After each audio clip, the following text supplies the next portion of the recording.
All right. So we are back with some low ELO chess, just walking through low level chess, walking through my mindset and what I'm thinking. Obviously, we got some good stuff that we're coming to. Um, we're playing the black pieces, and we're gonna start with the Owens. That's the opening that I'm working with right now.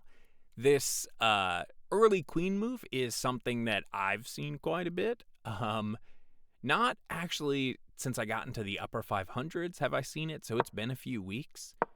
Um, I obviously am gonna kick. That's not the best. The best they want to just keep. They want to develop here, and I'm not sure exactly what that does. Um, yeah, not sure exactly what that does. So anyway, I kick. They come here. They're looking to score this rook. I decide to push up. So obviously, this is the better move. I was very much stressed that I wouldn't find a way to defend the rook. And so I was kind of scrambling a little bit. Took me, 20 seconds. Anyway, so they come back to the middle. I'm not exactly sure. I think this is just to get their queen to a safe square. I'm now at this point. I'm kind of abandoning the Owens and just like, okay, let's go with the principles. Knights out before bishops. Let's start moving here. Look at that. Look at that. What have I said 1,000 times? I am not at such a level that I can just move a knight to the edge of the board. Um, and spoiler alert, this should not be here, or if it does come here, something else should maybe happen before I do anything else. So, boo boo, I'm going to say that was a mistake, even though it's not saying so. They move their light square bishop to attack my knight. It is defended. I decide to just go ahead and develop this piece, the light squared bishop anyway, so that if they come down, I can still take, and now I'm threatening, a bunch of different stuff. They develop a pawn. The threat, I think, is to come here.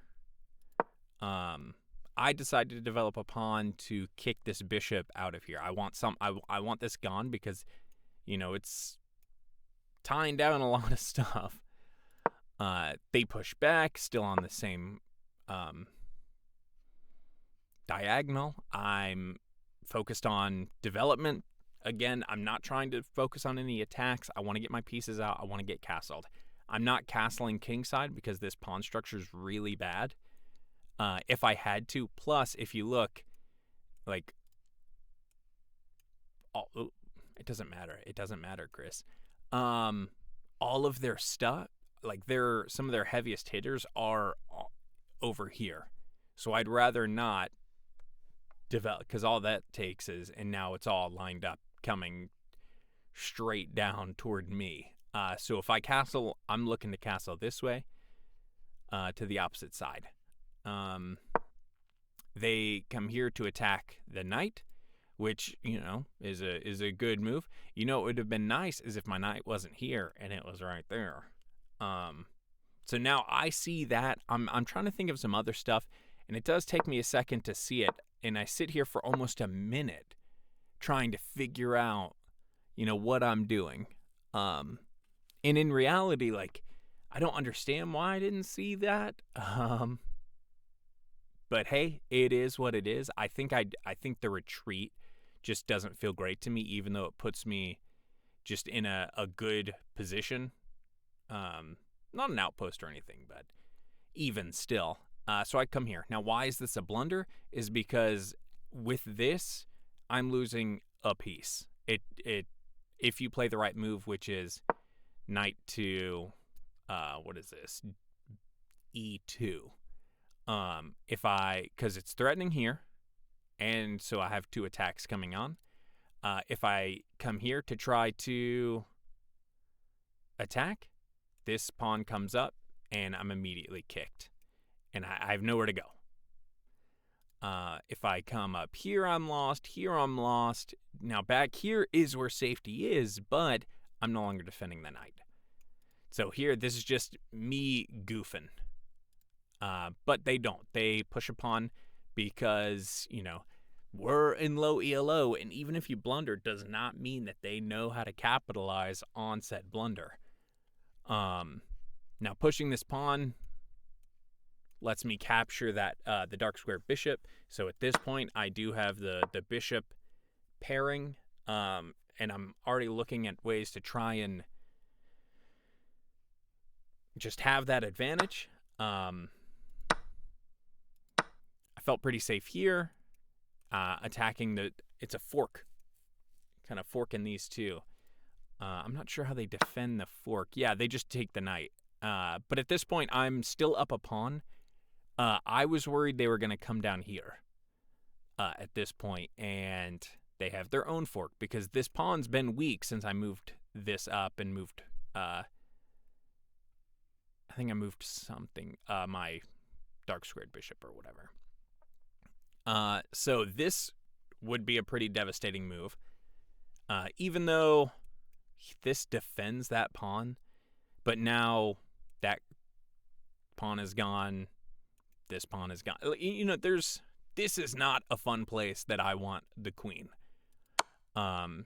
So I decide to take with a check. I have another plan here, I'm pretty sure. But I thought first I wanted to do this. Oh, it was to bring my queen up here because I was worried they would somehow get down here, and I would have to move, and then they just take my queen, and I didn't necessarily want that to happen, so I move up. Not right now. I'm saying that's the plan. But yeah, like I said, I come there, I am checking, and at this point I'm looking for, you know, I think here I start looking. I'm thinking I can chase this king around a bit. I did see this, but I wanted the check first. Now we're starting to want something here. I knew this would get captured, but it was kind of like, I mean, they had to, unless they came here, and then I took the rook. So it's this is kind of a sacrifice a little bit. They take, I take the rook, and now this whole part is kind of free for me to start messing with. I see here I am up material, so I am perfectly fine trading. Plus this pawn structure is now this whole thing's kind of a mess. I come up here because, again, I'm worried about this move. And that's what I wanted to stop here. Granted, it just goes real south if I don't have my queen here. And now I'm bringing my queen. I can castle this way if I really want to. And then somebody said, I read or saw a video or something where they were like, this is just in general, good move. So now I'm coming down. I'm trying to attack these pieces over here. Maybe line that up, even though, like, I realized that I just said why this is here, but I feel like if I can get my queen over here, I can line up some kind of attack. Which Stockfish agreed. Best move. Hey, look at that. Now we're checking. I'm fine with a queen trade. I'm up a rook, and I would like the endgame to start. So I initiate the queen trade. I'm pretty confident again in my endgame, especially when I have all of the pawns, a dark squared bishop, and 2 rooks. I'm willing to trade a little bit. And again here, if they really want to trade off and give me a passed pawn, not a big deal to me. So now this is super defended. They come down. They're starting to push this way. I'm not super worried about it. Again, I have threats up here that I'm trying to realize. Now, here's kind of a funny issue. I haven't lost a lot of pawns. And so to get my rooks into the game, 3, 4, 5, 6. Yeah, I haven't lost any pawns. To get my rooks into the game, it's actually kind of annoying a little bit. I can come here, but that's defended, so I'd have to double up, and it's defended twice. So getting my rooks into the game actually was proving to be a bit of an issue in this situation. I'm castling because this is the only file that doesn't have anything in it. And if I want to push these pawns, I can. And I can pretty easily get a passed pawn, so I don't really necessarily need my rooks over here. I want to build pressure over here. So now it's, I can bring my rooks here, maybe stack them, and then I just have, a good amount of pressure. That's the plan there. They bring, I'm not exactly sure. I think maybe they were trying to mess with the pawn structure because say I didn't move up. Yeah, I guess I could have activated the king, but they move down. If I take, they take, and now they're starting to do stuff with the knight. Let's see, Here I had I just don't think I was worried about it because I have a passed pawn here, and yeah, maybe I come there. I'm not exactly sure where I was right here. I did want to start activating my king, though, because they, we're in the end game. The king is a piece, and it's to be activated. I wasn't super concerned. So I do know about this fork here, and maybe it wasn't the best, but I just decided to ignore it. And I wanted to create 2 passed pawns, and so my plan right now is just to take this. They get the fork. I go ahead and take. I'm up 8 points of material. I'm not super concerned because this is just trading off one of their good pieces. And so still up 6. Now we're... Yeah, and at this point the problem is you can't take this because it's defended. I believe I just moved this to the open file. Yeah, because I want the open file. I invade. But we're also trying our best to cut the king off from helping any of the pawns. Plus, I mean, if you want to trade rooks at this point, I kind of have the quote-unquote power here. I don't know what this move was supposed to do, to be perfectly honest. Maybe come in here, maybe come here and start doing that, but that's defended. So I'm just not sure what the plan was there. They start moving over. I think maybe they're trying to set something up with their rook. I just decide, and it's a pretty easy decision to make that trade because I'm now ahead. This is a miss because the king can just throw themselves into that corner, except they can't. Why? Because I got a diagonal. This is such a good I call it an outpost, but even with 1 pawn, it would have been disgusting. But with 2, it's just gross because you can come up, boom, and now this is blockaded. This is just a kind of a bulwark. You can't, and the king is kind of stuck on this half. So decide to have a pawn race. And here, I realized that they had opposition here and they could block me out. But if I move my pawn, I can get opposition. And so that's what I tried to do there. Got opposition. Just because I didn't want them to try and bulwark themselves.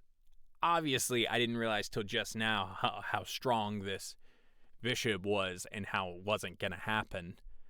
But I did need to stop the king from taking here. And then this is where they resigned because they can't do anything here. They actually have to move this way. And then I just have a queen, and I'm going to start just gobbling up everything. Yeah. So, and then look, this is, so here, and then ending thoughts, right? Ending thoughts. They ended the game with 16 minutes and a 15 plus 10, which means every move was less than 10 seconds. Every move, they're gaining time. Let's see, how low did they even get? Yeah. Let's move 18. Never below 14 minutes. And then they're playing so fast. Now in the opening, sure, I actually get, playing kind of quick, but this is the time when it's like, bro, you might need to slow down. You waited 10 seconds to play that move. And it's the other side of the coin, if you will. And yeah, I think this was, I wanted to take the rook with check. And so when they moved up and I realized I had another check, I was like, well, let's keep playing it. Let's see what we got. Still wanted another check. Now, could I have taken, but see, then that opens the file. Well, except when they take, I take, and it's my file, or it's my column, whatever. Yeah, so big takeaways, continue the blunder checking. My takeaway is, unless I have a solid reason, that next move I could have waited. Spend an extra second, could have waited one move to reroute, and then this would have been, a decent night throughout the game instead of just a liability, which wasn't great. So yeah, that was my game this weekend. Hopefully I get to play a few more. Life is crazy. And we're working on getting to 600 ELO. We're at 590 now. So it's kind of exciting. Look at that. Maybe I don't suck. This is a little bit of my match history, though I believe most of these we've had reviews about. Anyway, y'all have a good one.